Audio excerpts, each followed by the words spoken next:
চলো আজ ব্রেকফাস্ট বানাতে বানাতে তোমাদের একটা গল্প বলি।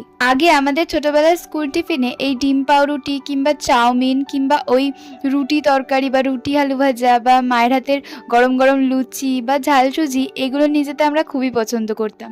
এখনকার দিনে যেমন ফ্যান্সি ফ্যান্সি খাবার দাবার যেরকম স্যান্ডউইচ, পিৎজা, বার্গার, এগুলো হয়তো আমাদের সময় তখন ছিল না, কিন্তু আমাদেরকে মা যতটা ভালোবেসে এই রান্নাগুলো করে দিত আমরা কিন্তু খুবই ভালোবেসে সেটাকে খেতাম। আর হয়তো মাঝে মাঝে টিফিন শেষ হওয়ার আগেই এগুলো শেষ করে নিতাম। আমার মনে আছে মাঝে সাঝে যখন আমি ঝাল সুজি নিয়ে যেতাম কিংবা এরকম ডিম টোস্ট বা চাউমিন নিয়ে যেতাম, তখন কিন্তু আমরা সেকেন্ড পিরিয়ডেই সব টিফিন খেয়ে নিতাম। আর টিফিনের সময় হয়তো ওই নিমকি কাকুর থেকে নিমকি মাখা বা ঝালমুড়ি এইসব কিনে খেতাম। তোমাদের কাদের কাদের এরকম মজার গল্প আছে স্কুলের, অবশ্যই আমাকে কমেন্টে জানিও। আর যদি তোমরাও মায়ের হাতের খাবার খেতে খুবই পছন্দ করো তাহলে কমেন্টে একটা রেড হার্ট কমেন্ট করে দিয়ে যেও। তো চলো টাটা।